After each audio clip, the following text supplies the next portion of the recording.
அனைத்து பக்தர்களுக்கும் வணக்கம். ஒவ்வொரு மாதமும் நம்முடைய வஜ்ரவேல் முருகன் ஆலயத்துல அன்னதானம் செய்து கொண்டிருக்கும் மெட்டுக்குளம் இந்திரா நகரை சேர்ந்த திரு பாபு அவர்களும் திருமதி ஜெயந்தி அவங்களும் மாதம் பிரதி மாதமும் அன்னதானம் செய்து கொண்டிருக்காங்க. நம்முடைய கோயில் சார்பா ஆலயத்தின் சார்பா நம்ம அந்த கிஃப்ட் அவங்களுக்கு வழங்குறோம். அதே போல இந்த மாதம் நான் அபிஷேக அலங்காரத்தை நான் எடுத்துக்கிறேன்னு சொல்லிட்டு செங்குட்டை சார்ந்த திரு கார்த்திகேயன் திருமதி தீபா அவங்க நம்முடைய அலங்காரம் அபிஷேகத்துக்காக 2000 ரூபாய் கொடுத்து அவங்களுக்கு இது பண்ணியிருக்காங்க. மேலும் அரும்பருத்திலிருந்து ஒருத்தர் அவங்க குழந்தைக்கு லக்ஷிதா ஸ்ரீ அவங்க அந்த குழந்தைக்கு இன்னைக்கு பிறந்த நாள். அந்த பிறந்த நாளை ஒட்டி அவங்க அன்னதானத்துக்காக ஒரு 500 ரூபாய் கொடுத்து அவங்களுடைய குழந்தைக்கு வாழ்த்து சொல்லி கேட்டிருக்காங்க. நம்ம எல்லாரும் சேர்ந்து அந்த லக்ஷிதா ஸ்ரீ அந்த குழந்தைக்கு நம்ம வாழ்த்து சொல்லி அவங்க வாழ்த்தணும்னு உங்க எல்லாரையும் கேட்டுக்கிறோம். அதே போல இந்த மாசத்துல இருந்து இப்ப வருகின்ற 29ஆம் தேதி பௌர்ணமி வருது. ஒவ்வொரு மாதமும் நம்ம பாத்தீங்கன்னாக்கா 1008 மந்திரங்கள் சொல்லி நம்ம யாகம் நடத்துறோம். பௌர்ணமி அன்னைக்கு மாலை 3 மணி அளவுல நடத்தி கொண்டிருக்கோம். இந்த பௌர்ணமி பூஜை அன்னைக்கு பாத்தீங்கன்னாக்கா நான் அன்னதானம் செய்யணும்னு ஆசைப்படுறேன் அப்படின்னு சொல்லிட்டு வண்டரந்தாங்கல் சேர்ந்த திரு மோகன் அவர் அன்னதானத்தை ஏத்துக்கிட்டு இருக்காப்புல. மாலை 6 மணி அளவுல நமக்கு அன்னதானம் ஏற்பாடு செய்திருக்காங்க. எல்லோரும் இந்த பூஜையில எல்லாரும் கலந்துக்கணும். அதாவது குழந்தை வரம் வேண்டி நம்முடைய குடும்ப கஷ்டங்கள் இந்த மாதிரி சில விஷயங்கள் நடக்கணும். அதாவது சில வேண்டுதல் இருக்கு இல்லையா, அவங்க எல்லாம் இந்த பூஜையில கலந்துக்கணும். இன்னைக்கு ஒரு சின்ன விஷயம் நடந்தது. நிறைய பேர் நினைச்சிட்டு இருப்பீங்க, அதாவது நான் முருகன்கிட்ட போனா எனக்கு இந்த குறை தெரியல அந்த குறை தெரியல நிறைய பேர் சொல்லிட்டு இருக்காங்க. என் காது பட இங்கே நிறைய பேர் என்ன பண்றாங்கன்னா, எனக்கு நான் இவ்வளவு கஷ்டப்படுற இவ்வளவு செய்யறேன், எனக்கு கடவுள் எதுவுமே செய்யல, கடவுள் எல்லாருக்கும் செய்வாரு, அதுக்கு ஒரு நேரம் காலம் அது கண்டிப்பா நம்ம அதாவது ஒரு செடி வச்சா 10 வருஷம் வெயிட் பண்றோம், ஒரு தென்னை மரம் வச்சா. அந்த மாதிரி நீங்க வேண்டி இருக்கிற வேண்டுதல் என்னன்றது அதுக்கு போன ஜென்மம் உங்களுடைய குறைகள் நிறைகள் என்னன்றது நமக்கு தெரியாது. அது கடவுளுக்கு மட்டும்தான் தெரியும். எந்த நேரத்துல என்ன செய்யணும் அவருக்கு மட்டும்தான் தெரியும். அந்த மாதிரி ஒரு காலகட்டத்தில் இன்னைக்கு ஒரு சின்ன விஷயம் நடந்தது, எனக்கு நடந்தது. அது எல்லாருக்கும் அந்த மாதிரி நடந்திருக்க வாய்ப்பு இருக்கு.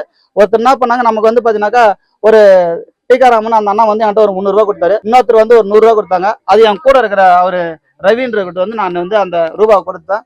அவர் என்ன பண்ணா அதுக்கு வாங்கி வச்சுட்டு என்கிட்ட கொடுக்குறாரு. நான் என்ன பண்ணேன், அந்த ரூபாவை எப்பவுமே அவன் கையில கொடுத்தாரு. ஆனா இன்னைக்கும் கொடுத்துட்டாரு. அந்த பணத்தை நான் என்ன பண்ணேன், பாக்கெட்ல தேடுறேன், எங்க தேடுறேன் எங்க தேடி கிடைக்கல. ஆனா அந்த பணம் நான் என்ன சொன்னேன், சரி வாங்கி நான் எங்க தொலைச்சிட்டேன்னு தெரியல, ஆனா அந்த பணத்தை நான் தானே கொடுத்தாகணும். நான் வேணுங்கன்னா தப்பு என்னோடது அவங்களோடது கிடையாது. அந்த தப்பு உணர்றதுக்காக என்னுடைய பணத்துல இருந்து நான் எடுத்து வைக்கிறேன்னு சொல்லிட்டு அந்த விஷயத்த நான் சொன்னேன். அதுக்கப்புறம் பார்த்தா இருக்கிற பணமும் எங்கன்னா வீழ்ந்துட்டு போகுதுன்னு சொல்லிட்டு அவர்கிட்ட என்ன பண்ணேன், அந்த பணத்தை இந்தாங்க, இந்த பணத்தை நீ உன் பாக்கெட்ல வைப்பான்னு சொல்றப்போ அந்த பணம் அவர் பாக்கெட்ல இருக்கு. அந்த பணத்தை நான் வாங்கினேன். ஆனா அவருக்கு அறியாமையோ தெரியாமலையோ அவர் பாக்கெட்ல வச்சுனா எனக்கு தெரியாது. ஆனா நீ ஏன்டா தர, உன் பணம் பத்திரமா தானே இருக்குதுன்னு சொல்லிட்டு பக்தராகிய நமக்கு அவரு சோதனை கொடுப்பாரு. அதை நம்ம கொஞ்சம் தாங்கிக்கணும். இதுதான் விஷயம். எல்லோருக்குமே சொல்றேன், நம்ம பக்தர்கள் அனைவரும். ஆனா எடுத்தோடனே நம்ம என்ன, இன்னைக்கு ஒரு விஷயம் நடந்தா நாளைக்கே நடந்தணும், இன்னைக்கு ஒரு விஷயம் நடந்தா அப்பயே நடந்தணும். நடக்கும்போது நடக்கணும். பொறுமையா இருங்க. கடவுள்கிட்ட உங்களுடைய வேண்டுதலை கண்டிப்பா வைங்க. வருகின்ற பௌர்ணமி அன்னைக்கு எல்லாரும் வாங்க. இதே போல இந்த கிருத்திகை அன்னைக்கு எப்படி வரீங்களோ அதே போல யாக 1008 மந்திரங்கள் சொல்லி பூஜை நடத்துறோம். ஒவ்வொரு மாதம் நடத்தி கொண்டு இருக்கோம். ஆனா இந்த வருகின்ற இந்த பௌர்ணமி பூஜை அன்னதானம் செய்யலாம்னு ஒருத்தர் வேணுங்க. அதுக்கு அடுத்த மாசம் நானும் செய்யலாம்னு ஆசைப்பட்டிருக்கேன். அதுக்கு அடுத்த மாசம் திரு இளையராஜா அவர் அதுக்கு அடுத்த மாசம் செய்யறேன்னு சொல்லிக்கிறாப்ல. இந்த மாதிரி ஒரு 3 மாசம் தொடர்ந்து புக்கிங்ல இருக்கு. இப்போ இந்த கிருத்திக்கு பாத்தீங்கன்னாக்கா இவங்க இந்த மாசம் நான் இன்னொருத்தர் செய்யறேன்னு சொன்னாங்க. இல்ல நான் ஒத்துக்குன்னா நான் தான் செய்வேன். அந்த மாதிரி ஒரு மனப்பான்ல இருக்காங்க. அந்த மாதிரி இதுக்கப்புறம் நீங்க யாராவது அன்னதானம் செய்யணும்னு ஆசைப்பட்டீங்கன்னாக்கா பௌர்ணமியை நீங்க தொடரலாம். ஏன்னா கிருத்திகை இவங்க நான் பாத்துக்கிறேன்னு சொல்லிட்டு அவங்க சொல்லிட்டாங்க. ஆனா கிருத்திகை அன்னதானத்தை யாரும் மாற்ற முடியாது. ஆனா அவங்க கிட்டத்தட்ட 1 வருஷம் ஆக போகுது.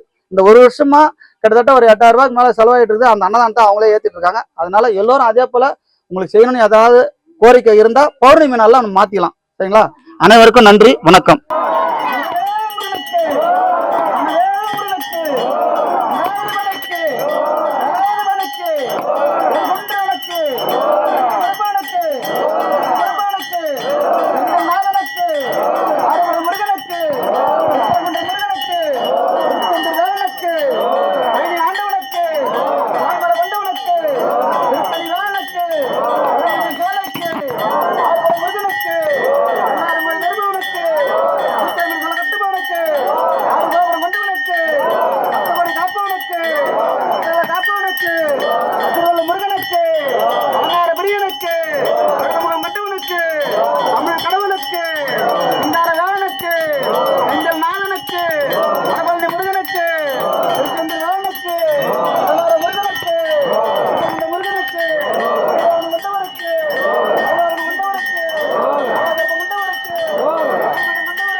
வணக்கம்.